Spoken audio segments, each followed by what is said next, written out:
Rádio Piauí.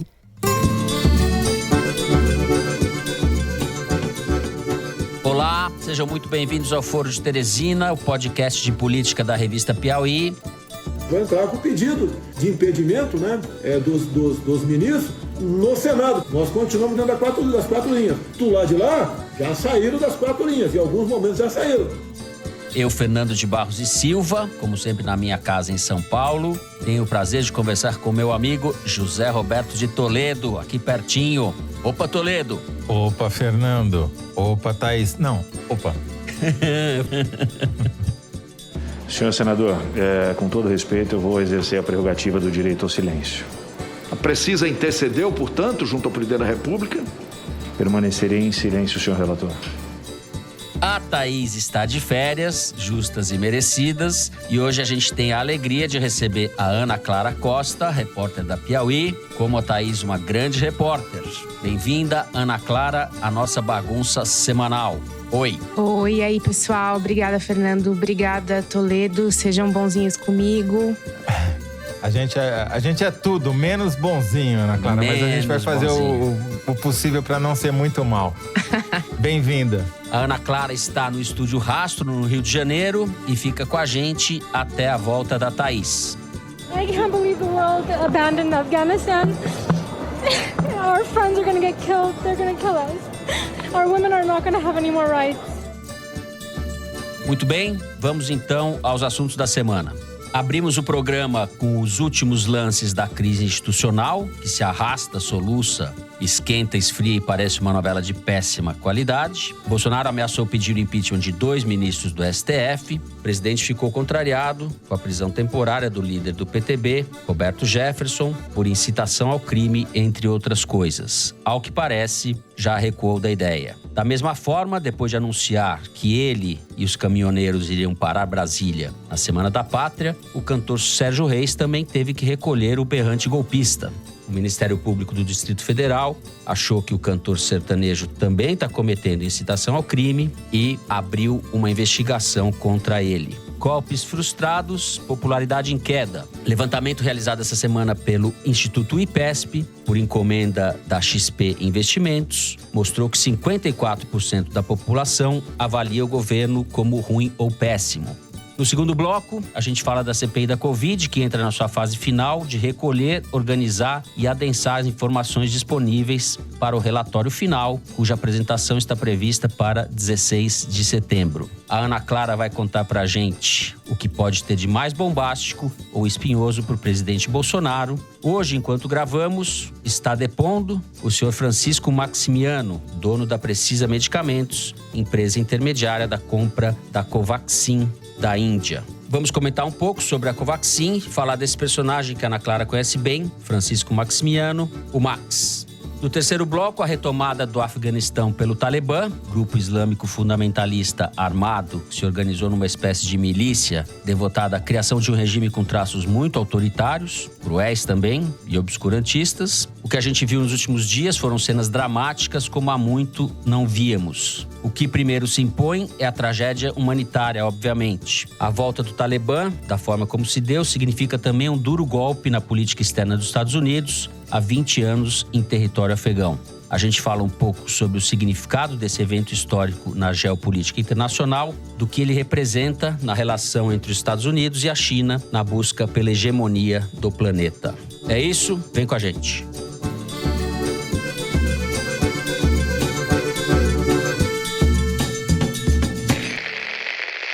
Muito bem, Jair Bolsonaro vem acumulando derrotas que estão, de certa forma, expressas nessa pesquisa recente do IPESP, o Instituto de Pesquisas Sociais, Políticas e Econômicas, que foi anunciada nessa terça-feira.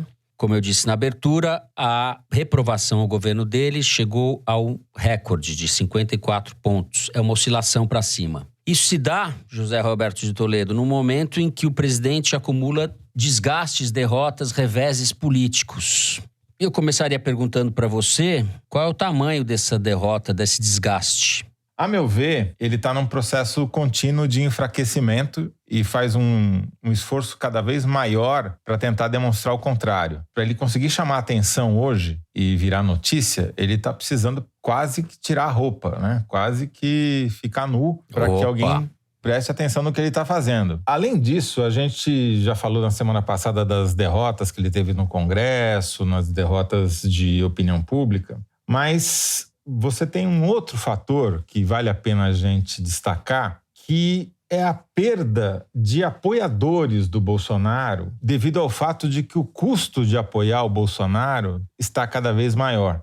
E isso acaba se transformando num comportamento de Bolsonaro e seu governo, que é um comportamento que dá um exemplo muito ruim para quem pretende continuar seguindo ele. Vamos pegar os casos dos apoiadores de Bolsonaro que foram largados pelo caminho, né? Você tem o Daniel Silveira, deputado federal que quebrou a placa da Marielle, que foi preso e teve um mandato suspenso, tentou reaver, não conseguiu e foi abandonado pelo bolsonarismo. Ninguém mais fala dele, nenhum bolsonarista fala do Daniel Silveira. Foi largado no meio da estrada sangrando. Já tinha acontecido com aquele cara chamado Oswaldo Eustáquio, né? Que se apresenta como jornalista, investigativo e tal, mas que é, na verdade, um grande agente de desinformação bolsonarista. Idem, foi preso e largado. Essa semana teve o Alan dos Santos, dono daquele Terça Livre, que foi indiciado e recebeu lá uma defesa de praxe, só para fazer de conta que defenderam, mas também já está sendo esquecido. Teve o Roberto Jefferson, que foi preso de sacanagem só depois que o foro já tinha saído, né? Só para nos prejudicar na sexta-feira.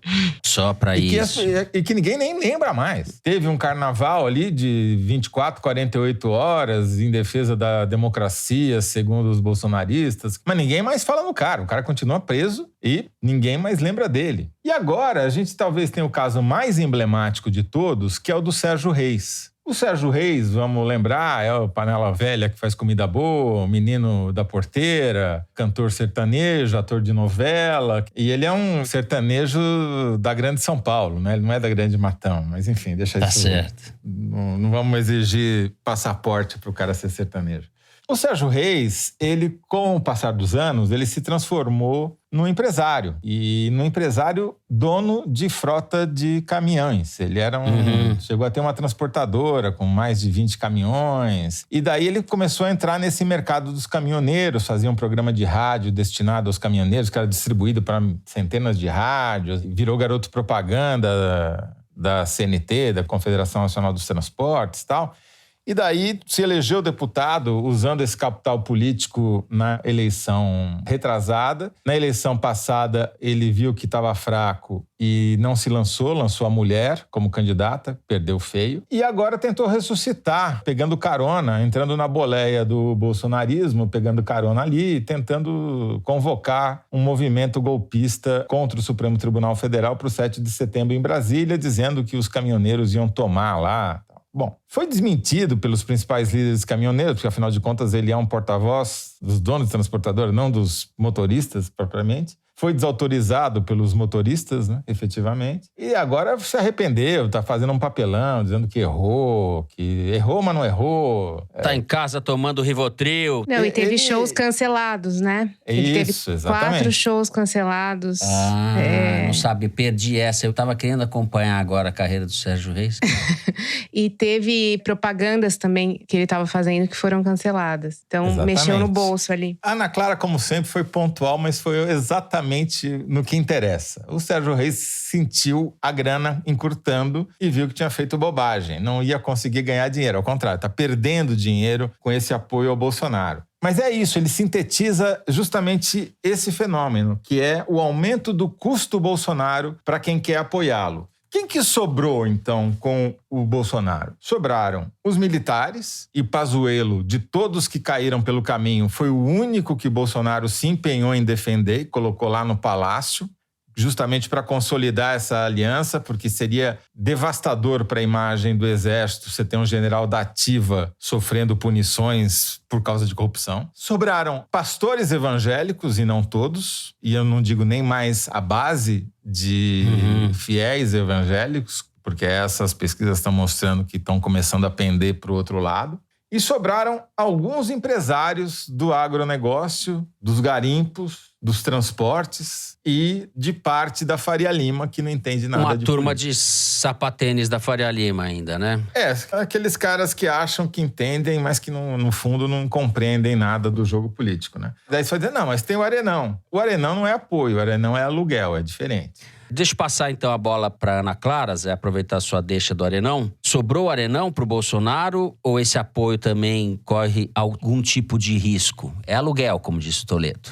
Eu acho que a votação do voto impresso deixa isso claro, né? De que não tá tudo conquistado ali. Apesar dele ter entregue tudo o que ele podia, faltando aí 1 ano e meio para eleição, na verdade menos de 1 ano e meio, né? Ainda não tá tudo conquistado. Ele não pode contar com todos os parlamentares que… Do Centrão. E que usufruíram do orçamento paralelo e que estão aguardando as emendas. O Ciro Nogueira, como ministro agora, tá agindo de uma forma, digamos, mais em casa, né? Ele não só tá na Casa Civil, como ele tá coordenando toda a casa. Então é como se o governo estivesse sendo completamente administrado pelo Arenão, pelo Centrão. Isso, sem querer aqui também entrar na questão da CPI, mas isso a gente já começa a ver reflexos desse controle na própria CPI. Que é pelo fato do Ricardo Barros, que é líder do governo e que se tornou investigado pela CPI, provavelmente não será ouvido novamente na condição de investigado. Então você tem ali já uma articulação do Arenão para tentar… Eu acho que é muito cedo para falar em acordão, mas na CPI a gente já começa a enxergar uma certa postura acontecendo. Então eles estão juntos, porém sempre com alguma restrição, né? Quando a gente comenta a questão do custo Bolsonaro, tem o custo Bolsonaro para os políticos, mas também tem o custo Bolsonaro para a militância, porque na segunda-feira o TSE, o Tribunal Superior Eleitoral, determinou que fossem desmonetizados alguns canais nas redes sociais, como YouTube e Facebook, que propagassem desinformação sobre a questão da urna eletrônica. Essa decisão, ela tá no inquérito administrativo que corre no TSE depois da live do Bolsonaro, em que ele apresentou um inquérito sigiloso, vazado, colocando em xeque a segurança do sistema do TSE. E a Polícia Federal fez um relatório matador, de certa forma explicando um padrão de comportamento dessa milícia digital muito semelhante ao que aconteceu nos Estados Unidos no governo Trump e ao que tem acontecido no Brasil em relação a vários temas que são caros ao Bolsonaro, né? Tem vários pontos que apresentam algum temor ao presidente. Eu acho que o primeiro deles é, com a prisão do Roberto Jefferson e a denúncia do Alan dos Santos pelo Ministério Público e agora a desmonetização desses sites, você tem um cerco que se fecha cada vez mais em relação a esse núcleo digital que é comandado pelo filho do presidente. E o maior temor do Bolsonaro hoje é que isso respingue sobre o Carlos, que haja algum tipo de operação da Polícia Federal contra o Carlos ou até mesmo a prisão. Embora ele tenha moderado um pouco as falas dele, no caso o Carlos, né, nas redes sociais, ele é o cabeça dessa estratégia, né, dessa mobilização da base. E eu acho que um ponto também a gente pode destacar é que o Alexandre de Moraes, quando ele investe nessa frente de investigação ali no Supremo, você começa a ter pessoas na Polícia Federal e no Ministério Público que passam a ter uma expertise em detectar esse tipo de coisa, né? Então, se você pegar a delegada que fez esse relatório da PF para o TSE, é uma delegada que atuou no caso dos atos antidemocráticos, que mandou prender aquela Sarah Winter, que levou tochas para o Supremo. É a mesma delegada. É a mesma delegada. Essa delegada também foi a que pediu a prisão do Roberto Jefferson. Então você tem uma equipe ali na PF agora cuja expertise é essa. E isso, para o Bolsonaro, é muito ruim. Embora ele tenha aparelhado parte da Polícia Federal, você tem um grupo ali na cola do Supremo atrás desse tipo de coisa, especializado nesse tipo de investigação. O que para eles não é um bom presságio. De qualquer forma, a despeito de todos esses revés do Bolsonaro que vocês enumeraram, com essa popularidade ainda que em queda e com esse apoio do Centrão, que não é o apoio ideal para ele, mas não é o apoio irrisório, a possibilidade de um impeachment parece descartada, né? Acho que, entre outras coisas, a votação do voto impresso deu um pouco a medida de como ainda o Congresso está capturado pela rede fisiológica, pelos encantos das emendas, etc. Acho que assim, Fernando, o impeachment ele não está na agenda. E à medida que o tempo passa, obviamente, ele fica cada vez mais improvável porque não dá tempo. O impeachment é um processo longo, não é uma coisa que você instala e acontece do dia para a noite, né? Portanto, como você disse, ele tem uma base de 60 votos ou mais para evitar qualquer tipo de problema. Agora, o problema dele é que ele está indo ladeira abaixo na antevéspera de um ano eleitoral, da sua sucessão, né? O que está motivando essa ladeira, a gente não falou, mas é a economia, é o bolso, é a inflação de alimentos, é o desemprego, tudo que as pessoas estão carecas de saber. E que na economia real não teve nenhum impacto. E é isso também que está afastando a base evangélica, que muitos deles são pobres, então afastando Eu acho que do você está bolsonarismo. equivocado, Zé. Eu acho que a culpa é do IBGE, desculpa. Se fosse Paulo só o Guedes IBGE... concorda.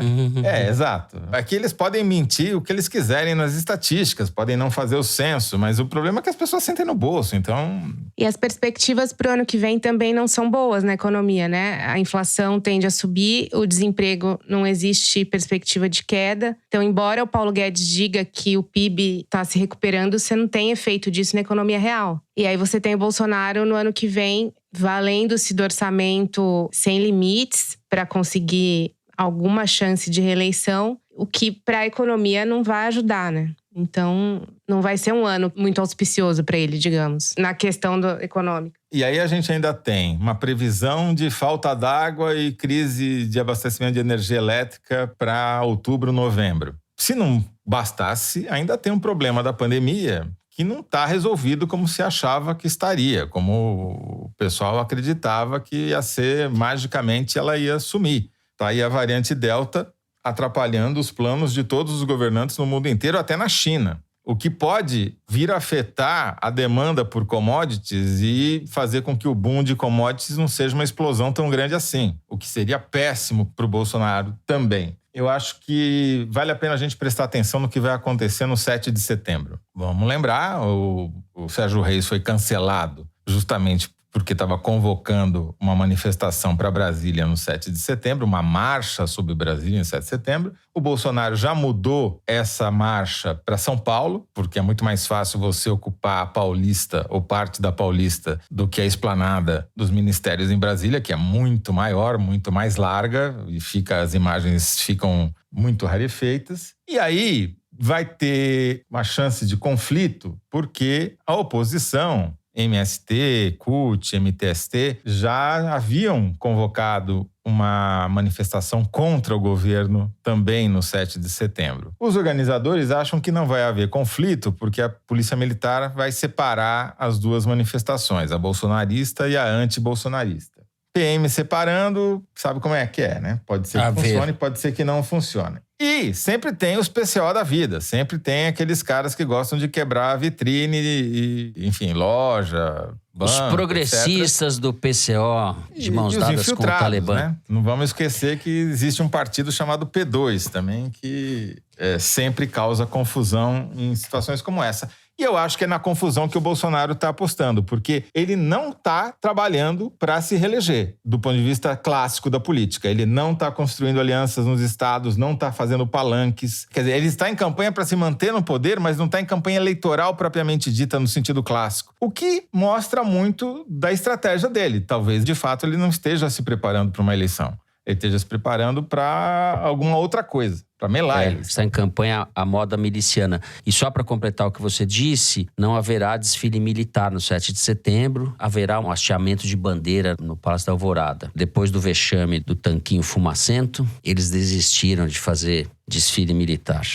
Bom, com isso, a gente vai encerrando o primeiro bloco do programa. No segundo, a gente vai falar da CPI da pandemia, CPI da Covid, que vai entrando na sua fase derradeira. A gente já volta.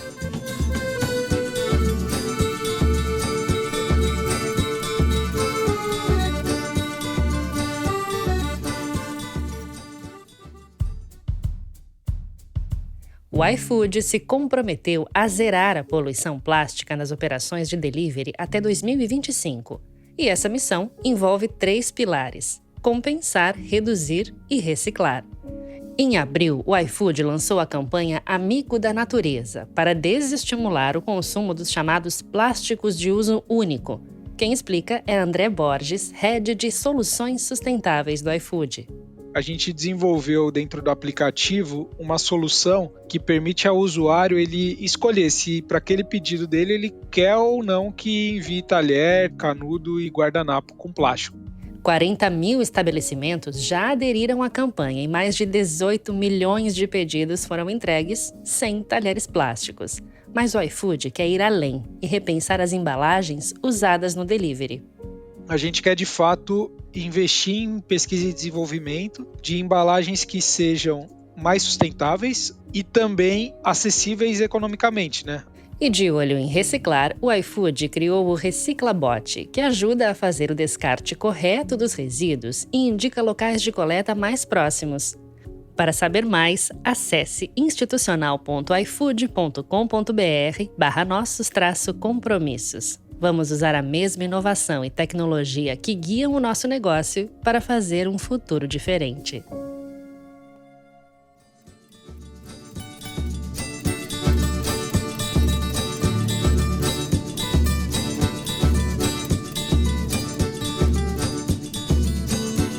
Muito bem.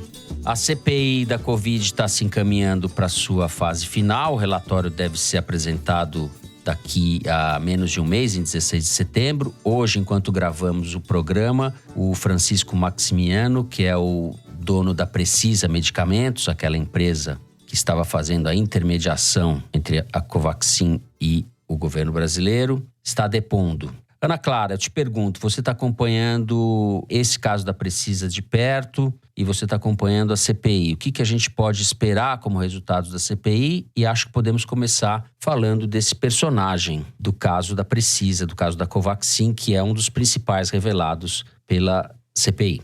Bom, a CPI ela se perdeu um pouco nas últimas semanas.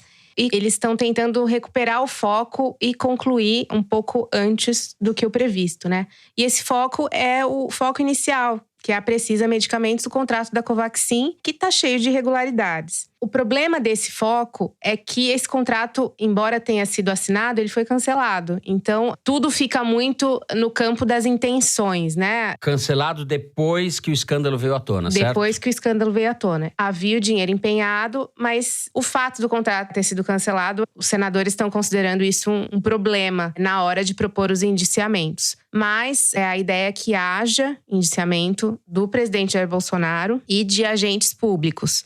O senador Renan Calheiros, que é o relator da CPI, tem falado no indiciamento por corrupção passiva, por curandeirismo e depois do depoimento de ontem na CPI, do servidor do TCU que enviou dados completamente alterados para o Bolsonaro sobre a pandemia, cogita-se também indiciar o Bolsonaro por falsificação de documentos. Bom, essa questão da falsificação de documentos é o seguinte: em meados de junho, o servidor do TCU, chamado Alexandre Marques, que é filho de um militar que estudou com Bolsonaro na Academia dos Agulhas Negras, ele produziu um relatório completamente sem metodologia e com critérios estapafúrdios sobre uma hipotética super notificação de mortes da Covid. Ele passou esse relatório para o pai passou para o presidente Jair Bolsonaro, que ainda adulterou o relatório que já era feito sob uma metodologia não reconhecida e divulgou isso nas suas redes, falou sobre isso em live. Vendeu como sendo uma conclusão do TCU. Revelação do TCU. Exato.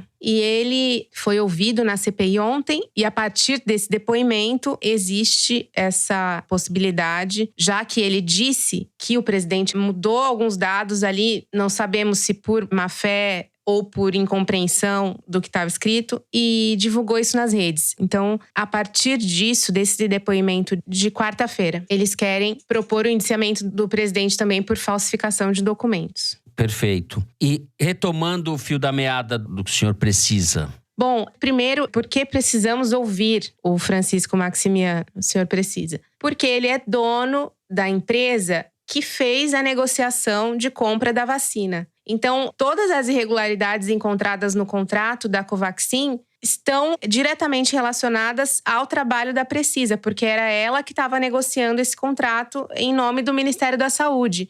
Então, prazos errados, mudanças, aditivos, mudanças contratuais não previstas pelo Ministério, Pagamentos alterações. antecipados. O pagamento antecipado, digamos que não é uma aberração dentro do fornecimento de materiais para o serviço público. Mas no contexto de tudo, você teve uma adulteração frequente de documentos. Eles trabalharam com prazos completamente fora do que era determinado pelo Ministério. Houve a pressão ao servidor público para que assinasse o contrato com a Precisa. Então, todo o contexto, mais o pagamento antecipado, é muito suspeito, né? E a Precisa, ela surgiu ali logo no início da CPI, em maio, né? Esse contrato da Covaxin surgiu graças ao depoimento deste servidor, Luiz Miranda, irmão do deputado federal Luiz Miranda, à Polícia Federal. E, a partir de então, tentou-se ouvir o Francisco Maximiano e isso nunca foi possível, porque na primeira vez em que ele foi convocado, ele conseguiu um habeas corpus do Supremo para ficar em silêncio na CPI. A CPI poderia ter convocado ele mesmo assim, mesmo com habeas corpus, como ela fez com a diretora da empresa, que também tinha conseguido um habeas corpus para ficar calada. Mas a CPI não convocou. Quando ele finalmente foi convocado, no final de julho, ele estava na Índia.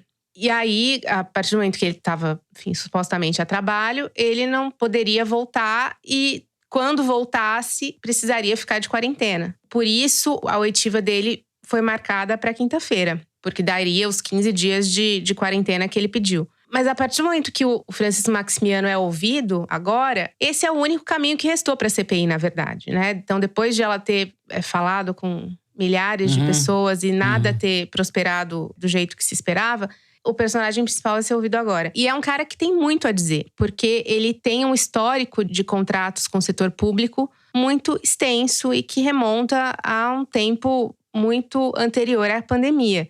Ele começou no final da década de 2000 com uma boa ideia. Então, ele criou uma empresa que fornecia um tipo de serviço que não tinha no Brasil naquela época, que é o benefício de farmácia, benefício de medicamentos, que é simplesmente uma empresa oferecer para o seu funcionário um vale de R$200 de gasto em farmácia. Só que a empresa, ela não vai fazer a gestão desse benefício, então ela contrata uma empresa terceirizada para fazer a gestão desse benefício da farmácia. E foi essa empresa que o Max criou. E imediatamente depois da criação dessa empresa, ele já conseguiu um contrato milionário com os Correios para fazer o benefício de farmácia dos Correios. Isso nós estamos falando de gestão quem? O contrato foi firmado em 2012. Quer dizer, é um sujeito que está na praça fazendo negócios e acumulando… sem coloração partidária. Ele negocia com todo mundo. E essa negociação com os Correios, depois… Ele nunca, na verdade, foi investigado por ela, mas os indícios de irregularidade são grandes, porque logo depois dele conseguir esse contrato milionário com os Correios, a empresa dele ainda recebeu um investimento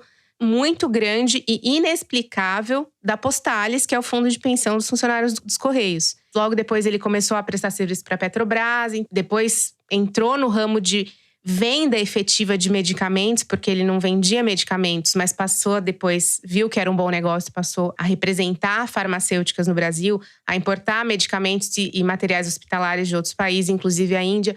Ele já vinha negociando com a Índia materiais para o Ministério da Saúde há muito tempo. E vendeu e não entregou, né? Também, né? Exatamente. A questão dos medicamentos para doenças raras que ele supostamente deveria trazer para o Brasil na gestão do líder do governo, Ricardo Barros, no Ministério da Saúde, no governo Temer. Mostra aí também uma conexão do Maximiano com o Ricardo Barros muito anterior à pandemia. É a principal conexão política dele, você diria, o Ricardo Barros? Eu acho difícil a gente aferir isso, porque justamente ele está nesse mercado há um tempo e sempre prestando serviço para o setor público. É um patriota preocupado com a saúde do povo brasileiro há muitos anos. Resumindo, é o famoso fazemos qualquer negócio com qualquer pessoa. Eu acho que uma coisa importante a Precisa também vende para o governo de São Paulo. Forneceu máscara durante a pandemia para o governo do João Dória. Então, assim, existe uma predisposição da empresa a fazer esse tipo de intermediação de negócio específico para o setor público. E eu acho que o final da narrativa do Max é o setor de telecom, que é a proximidade dele com Flávio Bolsonaro.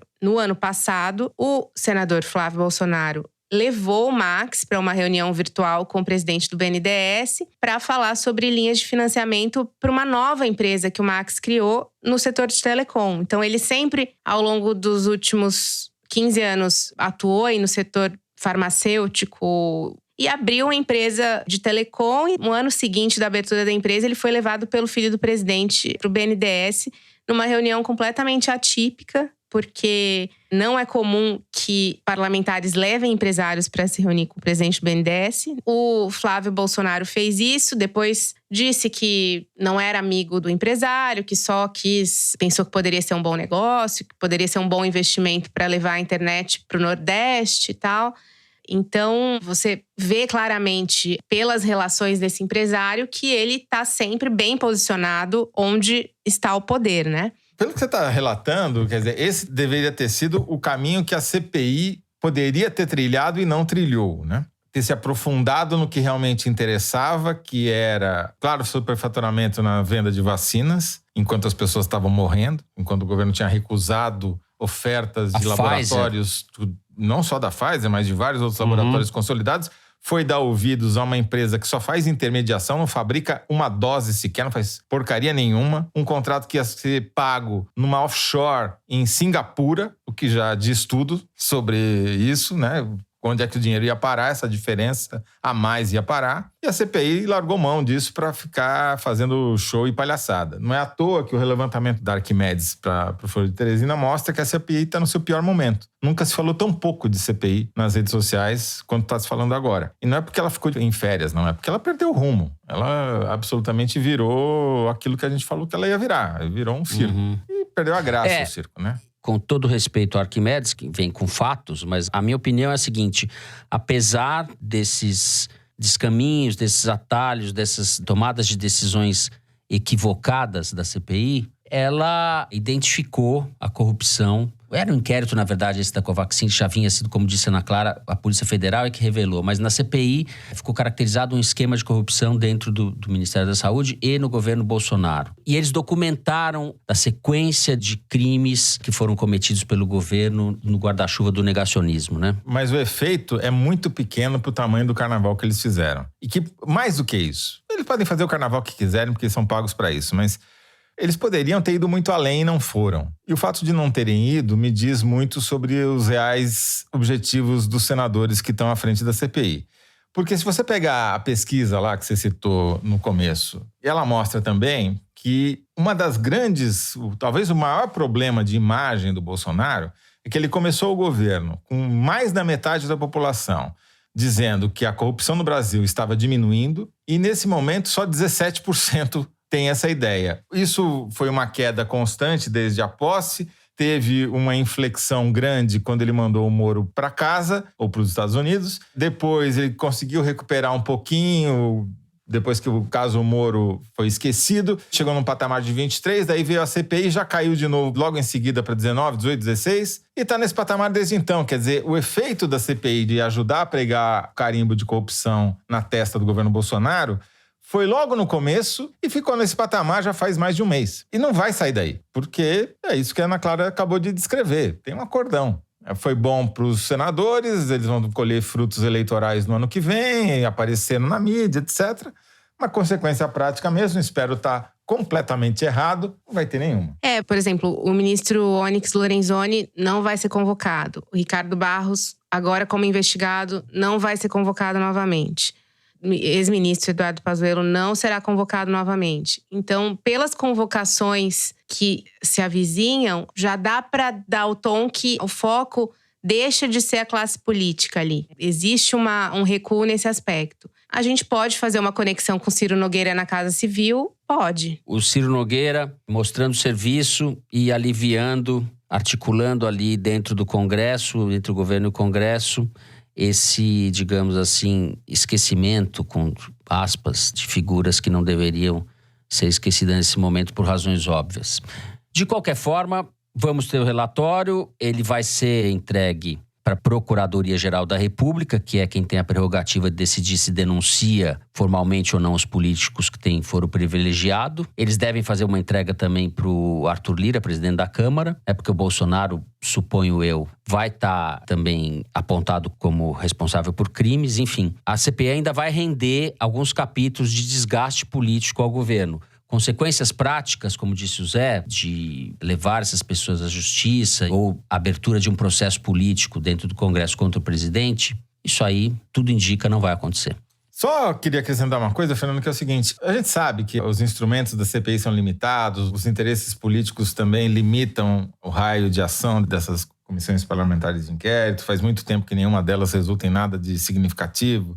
Mas, pelo menos, poderia sair da CPI práticas melhores dentro do governo, especialmente dentro do Ministério da Saúde, na aquisição de vacinas. Porque está cada vez mais claro que essas vacinas não vão ser exceção, elas vão ser regra daqui para frente, né? Os Estados Unidos acabaram de autorizar a terceira dose, o que eles chamam lá de dose booster, né? De amplificação de efeitos da vacina para a população inteira, o que está sendo muito criticado, porque, enfim, aquilo que a gente já discutiu aqui, gente faltando, não tomando nem a primeira, os caras já estão autorizando dar a terceira. Mas essa discussão vai chegar aqui. Nós vamos precisar de terceira dose, se não para todo mundo, mas pelo menos para a população mais vulnerável, para idosos e pessoas com problemas de imunossupressão. Ou seja, a gente vai precisar gastar bilhões com vacina contra a Covid. E a gente não está saindo dessa CPI nem sequer com práticas melhores para evitar que a Precisa intermedie outro contrato como que ela tentou intermediar. A Precisa ou qualquer outra empresa.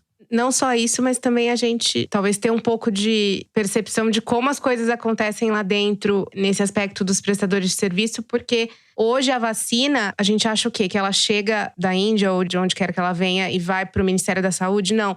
Ela chega, ela fica num galpão armazenada por uma empresa prestadora de serviço do Ministério da Saúde, e que acaba sendo um braço tão forte dentro do Ministério como qualquer gabinete, qualquer diretoria, porque é o lugar onde está armazenado o que existe de mais valioso ali. Então, assim, como tudo hoje envolvendo a vacina, nada é feito internamente, as vacinas não vão para lá, você tem muitas empresas que estão fazendo o Ministério da Saúde funcionar nesse aspecto e a gente não sabe. Não existe uma transparência nesse aspecto, ou até pode existir, mas até isso chegar na população é um caminho muito longo. E apesar da Precisa e de todas essas malandragens envolvendo a compra de vacinas no Brasil, a Liane Ceará, nossa estagiária de jornalismo, está publicando essa semana no site da Piauí uma reportagem que mostra um fato assombroso, ao meu ver. Apesar da falta de vacina, dos atrasos do governo, cerca de 90% da população brasileira com 65 anos ou mais já está totalmente imunizada, recebeu 2 doses de vacina. E essa taxa é 10 pontos percentuais maior do que na igual população norte-americana dos Estados Unidos. Ou seja, lá, entre as pessoas de 65 anos ou mais, só 80% estão totalmente imunizadas contra 90% aqui. Ou seja, os brasileiros não caíram na lorota do Bolsonaro anti-vacina, não compraram essa teoria e estão se vacinando. Quem não está se vacinando é porque não teve a chance de se vacinar, ou teve alguma dificuldade, né? A gente teve ao longo desse governo uma combinação de descaso pela vacina e gente que se beneficiou indevidamente ou que tentou se beneficiar indevidamente da mesma vacina, né? É a combinação pior possível. A gente encerra assim o segundo bloco do programa. Na sequência, vamos falar da tomada do poder pelo Talibã no Afeganistão. Vem com a gente!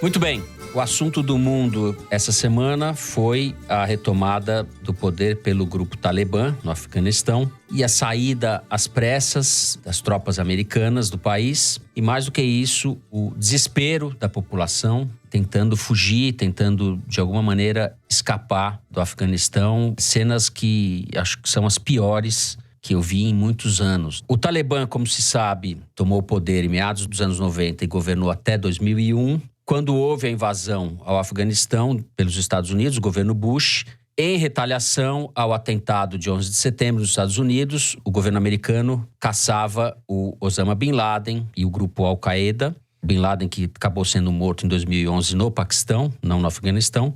Mas, enfim, essa é a origem da invasão americana ao Afeganistão, que durou 20 anos. Além do aspecto humanitário, que é o mais impressionante, existe aí, obviamente, uma questão geopolítica. Com a saída dos Estados Unidos, ficou evidente que se abriu uma nova possibilidade, uma janela de oportunidade para a China, com quem os talibãs, inclusive, estiveram recentemente. Os talibãs foram à China conversar com o governo chinês não faz muito tempo. E o governo chinês, tão logo o Talibã assumiu o poder, fez um pronunciamento dizendo que a China respeita o direito do povo afegão a decidir seu próprio destino e futuro e deseja seguir mantendo relações amistosas e de cooperação com o Afeganistão. Esse discurso do porta-voz da diplomacia chinesa foi reproduzido ao redor do mundo por todas as embaixadas chinesas. Ou seja, a China já está colocada para inaugurar ali ou aprofundar uma nova frente da sua expansão imperialista, como está fazendo em vários lugares do mundo, na África, no Brasil, enfim.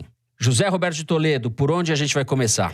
Acho que primeiro a gente tem que fazer um balanço, Fernando, do desastre que foi a presença americana no Afeganistão em 2 décadas. E eu vou usar como guia para fazer esse balanço um documento produzido pelo próprio governo americano. Um relatório que foi publicado coincidentemente, não sei se por ironia ou sacanagem, justamente agora, faz poucos dias, escrito pelo Special Inspector General of Afghan Reconstruction, que é um órgão criado pelo Congresso americano para fiscalizar a reconstrução do Afeganistão e que escreveu um documento que tem um título que parece piada. O que precisamos aprender sobre o desastre do Afeganistão. Isso antes das imagens desastrosas das pessoas caindo do avião enquanto tentavam fugir nos aviões americanos que deixavam apressadamente Cabul, a capital afegã. O que esse relatório mostra? Que ao longo de 20 anos, os Estados Unidos gastaram a bagatela de 145 bilhões de dólares para tentar reconstruir as forças de segurança, as instituições políticas e econômicas e a sociedade civil do Afeganistão. Só que, ao mesmo tempo, eles gastaram 837 bilhões de dólares para destruir a mesma coisa que eles estavam tentando reconstruir. Que esse foi o gasto militar que os Estados Unidos tiveram, ou seja, somou praticamente $1 trilhão. Só que era 15% para reconstrução e 85% para destruição. E esse desastre ele pode ser medido de várias maneiras, mas talvez a mais importante seja a seguinte. Nesses 20 anos, os Estados Unidos viram morrer 2.443 soldados seus, mais 20.666 foram feridos. Forças de outros países aliados americanos perderam 1.144 soldados, ou seja, somando aí dá uns 3.500 soldados que morreram. Você vai dizer, bom, até que não é muito comparado com os 60 mil que eles perderam na guerra do Vietnã, que durou menos, inclusive, né? O problema sempre está na população local, né? Que raramente entram nessas estatísticas. Nesse levantamento, que é muito subestimado, feito pelo governo americano, morreram 66 mil soldados do exército do Afeganistão, que lutava ao lado dos americanos, e pelo menos 48 mil civis. Esse número é grossamente subestimado. Ninguém sabe ao certo, mas foram provavelmente mais de uma centena de milhar que morreu graças a essa intervenção americana. E aqui também não estão contando os soldados que morreram do outro lado, os talibãs que morreram, né? Então, 20 anos para produzir uma carnificina e para destruir um país. Basicamente foi o que aconteceu. O próprio relatório mostra uma coisa que tem algum paralelo até com o Brasil. Os civis e os militares bateram cabeça ao longo de todos esses 20 anos. O Departamento de Justiça tinha uma estratégia de reconstrução das instituições, mas não tinha os recursos, não tinha os meios. E o Departamento de Defesa tinha dinheiro sobrando, mas não sabia o que fazer com ele, a não ser soltar bomba e dar tiro. O resultado é aquela fuga desesperada dos americanos com os afegãos que trabalharam para eles, tentando pegar carona nos aviões militares. E teve uma outra coisa que eu acho que é muito interessante, porque também a gente encontra paralelos no Brasil, que foi como os Estados Unidos repetidamente subestimaram o tempo que levaria para reconstruir o estrago que eles mesmos estavam fazendo. foi uma sucessão de planos de curto prazo que duravam 2, 3, 4 anos, que eles subestimavam, não, a gente consegue reconstruir o país em 3, 4 anos. Daí jogava lá um monte de dinheiro, não conseguia, daí fazia outro plano de curto prazo e assim sucessivamente. E assim eles gastaram $1 trilhão e estão saindo de lá com um país arrasado, nas mãos de uma milícia radical. Eu concordo plenamente com um artigo que o Lucas de Abreu Maia escreveu, saiu da Piauí essa semana, dizendo que essa data do dia 15 de agosto vai ser a data simbólica do fim do Império Americano, porque deixou evidente que os Estados Unidos não funcionam mais como polícia do mundo. E provavelmente marca também o fim do mundo monopolar em que os Estados Unidos eram a única superpotência do mundo, que mostrou que essa superpotência militar, ela quando precisa, ela não tem eficiência, não tem efetividade. E, como você já anunciou aí na abertura, mostra a ascensão da China como uma política completamente diferente. Não estou dizendo que é melhor nem pior, mas é o soft power chinês. Os chineses é o pragmatismo comercial e de investimento. Eles vão lá para explorar as riquezas minerais do Afeganistão, que não são poucas, é um país cheio de terras raras. Eles têm uma fronteira, o Afeganistão, que facilita esse trânsito. Eles vão botar um monte de dinheiro lá, não vão exigir contrapartida democrática, até porque não poderiam, e provavelmente vão aumentar sua influência. Enquanto isso, o Afeganistão consolida seu papel histórico de ser o cemitério dos impérios. Foi assim com o Império Britânico, com o Império Soviético e agora com o Império Americano. Fora o ópio, José. Fora o ópio que tem no Afeganistão. Mas deixa esse capítulo para lá. Vamos deixar o ópio para lá. Ana Clara, tem esse aspecto que o Toledo mencionou da tragédia humanitária que se agrava, que já existia, e particularmente em relação à população feminina. Algumas pessoas, a meu ver, completamente apressadas, acabaram caindo na esparrela ou no discurso de que o Talibã voltaria ao poder numa versão light, etc., né? Os acontecimentos desses primeiros dias já estão, seja pelos protestos das mulheres, seja pelos já relatos de violências que estão ocorrendo, acho que esse conto de fadas a gente deve abandonar, né? Eu acho que, assim, a gente falando um pouco do passado, mesmo com a presença americana no Afeganistão, nunca houve paz para as mulheres, né? Porque o Talibã dominava em determinadas regiões, inclusive perto de Cabul. Então não era só em regiões mais distantes. Em muitas ocasiões, noticiadas pela imprensa, em períodos de eleição, por exemplo, nessas regiões dominadas pelo Talibã, as mulheres que iam votar tinham o dedo cortado, eram alvo de violência. São relatos catastróficos ao longo de todo esse período que os Estados Unidos estava lá, os Estados Unidos e os aliados, e não conseguia garantir esse tipo de segurança para as mulheres. Então, não é que o Afeganistão fosse a França até ontem, né? Muito pelo contrário. O que está acontecendo agora são duas coisas. Primeiro, essa moderação já se mostra completamente mentirosa e inviável. Mas você tem uma outra coisa que está acontecendo lá que é curiosa e muito triste, que é as mulheres se autocensurando. Para evitar o confronto, para evitar algum tipo de violência nas ruas, por exemplo, elas imediatamente já voltaram a usar burca. As lojas que vendiam artigos femininos passaram a tirar as imagens femininas das vitrines. Você tem a população completamente amedrontada e as pessoas se recolhem. E você se recolher ali numa situação de desespero total, né? E eu acho que isso é o mais triste. Essa pauta dos direitos humanos eu acho que vai ficar muito evidente nos próximos dias, meses, talvez até em relação ao Afeganistão. Mas assim, vai ser curioso assistir o efeito prático disso, né? Se de fato as nações que defendem os direitos das mulheres e os direitos humanos e etc., se eles querem fazer algum tipo de programa que possa resgatar pelo menos algumas mulheres dessa situação no Afeganistão, se eles vão fechar os olhos, se eles vão continuar negociando com o país em termos, digamos, bem, entre aspas, civilizados e fechar os olhos para o horror que acontece ali. Então, eu acho que vai ser uma prova entre o discurso e a prática, né? E eu acho que os Estados Unidos se encontram nesse grupo de países. Que credibilidade eles vão ter para defender determinadas coisas se eles estão assistindo a um horror acontecendo ali e estão completamente ignorando isso, né? Agora, só queria voltar num ponto que Toledo abordou em relação à reconstrução, aos 20 anos de reconstrução, que o presidente Joe Biden quando foi se explicar pela forma que foi a saída americana do Afeganistão, ele, na verdade, disse que os Estados Unidos nunca foram para lá para levar a democracia ou para fortalecer as instituições. Que eles foram para lá para destruir a Al-Qaeda, destruir o Bin Laden. Defender os interesses americanos. Exato. Então, assim, apesar de desse dinheiro investido ali, né? Ou mal investido ali, hoje eles dizem que o objetivo não era esse. O que foi, de certa forma, uma afirmação covarde do presidente, né? O que eu acho que, para além da tragédia afegã, será interessante ver como é que vai ficar o equilíbrio de forças no mundo daqui para frente. Se os Estados Unidos vão abdicar desse seu poder de polícia e vão começar a se dedicar mais a seus problemas internos, que é o que tudo indica que vai acontecer, eu acho que o Biden vai focar justamente nisso para tentar salvar o seu governo, não deixar ele ser marcado por essas imagens, ou ser a imagem símbolo do governo Biden. Quem vai ocupar esse espaço?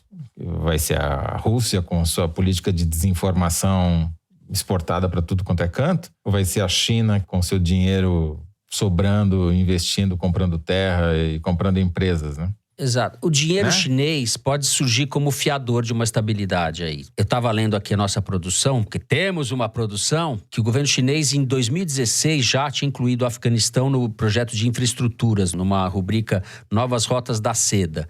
E que o investimento que foi feito no Afeganistão foi só 4,5 milhões de dólares, 4 milhões e 400, por causa da instabilidade política. Talvez agora eles encontrem um ambiente que é horrível do ponto de vista humanitário, político, etc., mas que seja favorável à expansão dos negócios. A política chinesa, extremamente pragmática, ela é muito inteligente, porque ela vai construindo e comprando a infraestrutura dos países onde ela tem interesse. No Brasil, o principal problema da China é a sua segurança alimentar da sua população. Então, ela precisa que o Brasil exporte comida para lá. Ela não vem aqui e prioriza a compra de terras. Ela vem aqui e compra as empresas que fazem a inteligência da gestão do agronegócio. Ela compra as empresas que fabricam os subsídios para a produção agrícola, desde defensivos, mas principalmente os produtos que você precisa aplicar na terra para que ela produza, de maneira que ela acaba dominando o setor sem precisar botar a mão na massa, propriamente dita. Ela tem um investimento estratégico muito bem feito. E como já dissemos, não exige nenhum tipo de contrapartida democrática, como os Estados Unidos fazem. Então, elas têm uma facilidade de rapidez, que é a rapidez do dinheiro. Muito bem. Com isso, a gente encerra o terceiro bloco do programa. Vamos a momento Kinder Ovo. Acabou a mamata. Humilhação. Agora é o momento Kinder Ovo. Ana Clara, agora eu vou ser humilhada. fregue as mãos, faça jus à bancada feminina, faça jus. A Thaís fica revoltada quando eu inadvertidamente acerto. Então, vamos lá. Ana Clara, sorte, Ana Clara. Ai, meu pai.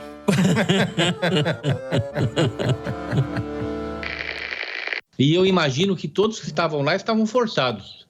Possivelmente foram lá porque tinham que assinar algum convênio, levar algum recurso. É aquela coisa velha, sabe? Venha para assinar aqui, assumir compromissos com a nossa campanha, senão você não vai ter o recurso liberado. Você pode ter certeza que metade lá estava forçado e não estava feliz. Olha a cara, ninguém está feliz lá não. Olha lá, você não vê ninguém sorrindo, você... Kassab? Lá as pessoas estão forçadas, né? Isso aí é muito ruim, né? Um governo que exige que as pessoas vão até o palácio, às vezes andaram 500 quilômetros de carro só para assinar um convênio ou para ter uma conversa de campanha. Nós nem temos campanha, vamos deixar a campanha para lá, não é hora de pensar nisso.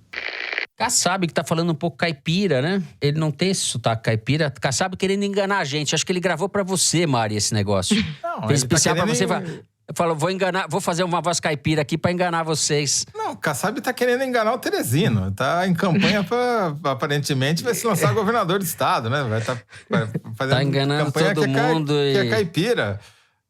Tá usando o R retroflexo da Grande Matão. Pô, fraude.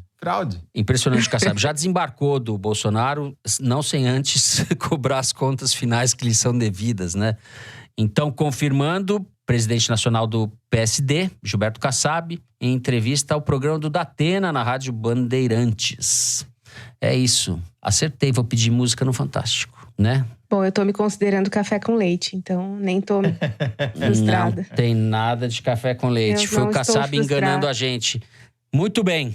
Depois deste momento glorioso, vamos ao Correio Elegante. Eu começo com o e-mail da Lena Japiaçu, que escreveu pra gente o seguinte. Dia 26 de agosto é o dia D do amor aqui em casa. Aniversário do maridão, Alan de Paula Oliveira, fã incondicional do Foro de Teresina e ganhador dos nossos troféus Kinder Ovo. Foi um ano difícil para nós, com perdas e doenças de familiares, mas temperamos as dificuldades com serenidade e companheirismo. E parte da nossa alegria é encontrar com vocês. Costumamos celebrar a semana com o Foro nos almoços de sexta-feira. Por isso, gostaria que vocês mandassem um feliz aniversário para ele. Acho que não haverá festa maior do que escutar esse abraço virtual de vocês. Abraços. Alan, parabéns, querido. Espero que você esteja ouvindo o Foro e comendo aquela comidinha boa. Parabéns, Alan. Parabéns! Bom, eu vou ler aqui um e-mail enviado pela Fernanda Oliveira. Fiquei muito feliz em saber que meu ídolo Toledo se formou na gloriosa Universidade de São Paulo, instituição onde cursei matemática. Fiquei mais feliz ainda com a homenagem feita pela USP ao nomear a rua onde se situa o IME de Rua do Matão. O IME é o Instituto de Matemática. É uma bela homenagem ao nosso querido Toledão e à bela cidade Alfa Matão, um oásis no interior de São Paulo. Um abraço a todos os matemáticos sofredores desse Brasil e para toda a galera do Foro. Fernanda, primeiro, muito obrigado. Devo dizer que, diferentemente de você que estudou na USP, eu frequentei a USP, tá? Exato. E devo dizer também que a Rua do Matão é uma rua muito querida para mim, não só pela homenagem à cidade, que não é verdade, mas é porque tem um matão lá, né, na rua. É uma rua que eu frequento ainda hoje, porque é onde a gente vai andar de bicicleta. E a Rua do Matão é a única rua que a guarda da universidade não deixa a gente descer. Talvez porque alguns incautos de bicicleta cheguem a mais de 70 por hora nessa descida. Talvez até seja uma medida prudente, mas Rua do Matão, muito bem lembrado. Bom, eu tenho que ler aqui o e-mail do Rudá. Diz ele: sou uma pessoa de memória muito ruim, que tem lembretes para tomar água, tomar remédio e mesmo para ouvir o Foro. Por isso posso dizer, venho não do futuro, mas de um passado longínquo, lá de março, quando agendei este e-mail com a certeza que me esqueceria dele quando chegasse abril. Espero que este recado nos encontre vacinados e com uma média móvel de mortes por Covid muito abaixo dos 1.100 por dia. Falo de Araraquara, porque minha amada Amanda é uma mineira que só se mudou para Araraquara porque queria ficar mais próxima da Grande Matão e ver javaporcos com os próprios olhos. E talvez até adotar um teresino, quem sabe. Seria muito bacana se no aniversário dela, da Amanda, hoje vocês mandassem beijos e abraços. Agora, em março, estamos em lockdown e não consegui concluir o ritual teresinístico de ouvir o podcast com ela. Um beijo a toda a equipe do Foro. Um abraço para o Rudá e um beijo para a querida Amanda. Muito bem. Eu tenho que dar 2 desaforos aqui, Fernando, se você me permite. Primeiro é da Érica Berenguer, para dizer que o termo savanização não se aplica ao que está acontecendo na Amazônia, que seria mais correto falar em simplesmente, talvez, destruição ou, enfim. É uma coisa mais complexa, mas não é que as populações da savana, dos animais e plantas da savana estejam invadindo a Amazônia. Por isso o termo não seria o mais correto, então está aqui registrada a observação da Érica Berenguer. Também recebi um puxão de orelha do nosso amigo o Lucas de Abel Maia pela minha defesa do sistema de votação preferencial. Ele diz que esse sistema não é tão bom assim como eu pintei, porque ele sempre tende ao centro e qualquer mudança destrói os partidos e qualquer mudança mais radical ou necessária da política fica muito dificultado por esse sistema de votação. Está aí registrado o outro lado. Bom, nós estamos chegando ao fim do programa. Eu quero mandar um abraço para o Felipe Marra, que mora em Portugal, grande ouvinte do Foro e filho da nossa querida diretora de arte da Piauí, a Cecília Marra. Com isso, a gente encerra o programa de hoje. Se você gostou, não deixe de seguir o Foro no Spotify, no Apple Podcast ou na Amazon Music, favoritar no Deezer e se inscrever no Google Podcast, no Cashbox e no YouTube. Assim você fica sabendo das novidades, dos episódios especiais e das edições extras. O Foro de Teresina é uma produção da Rádio Novelo para a revista Piauí, com a coordenação geral da Paula Scarpim. A direção é da Mari Faria, a produção é do Marcos Amoroso. O apoio de produção é da Cláudia Holanda. A edição é da Evelyn Argenta e do Thiago Picado. A finalização e a mixagem são do João Jabassi, que também é o intérprete da nossa melodia tema, composta por Vânia Salles e Beto Boreno. A Mari Faria também edita os vídeos do Foro Privilegiado, o teaser que a gente publica nas redes da Piauí. A nossa coordenação digital é feita pela Kellen Moraes e pela Juliana Jäger. A checagem do programa é do João Felipe Carvalho. O Foro de Teresina foi gravado nas nossas casas e no Estúdio Rastro, no Rio de Janeiro, do grande Dani Di. Eu me despeço dos meus amigos José Roberto de Toledo. Tchau, Toledo. Tchau, Fernando. Mas antes eu queria fazer uma pergunta, Ana Clara. Doeu? Bom, eu acho que eu vou dormir 24 horas seguidas depois dessa tensão, mas… Eita, que beleza. Ana Clara, maravilhosa. Foi muito bem, mandou muito bem. E um beijo pra Thaís. Beijo pra Thaís também. Volte logo. Tchau, Ana Clara. Tchau, gente. Obrigada. Obrigado a você. É isso, gente. Se cuidem. Até a semana que vem.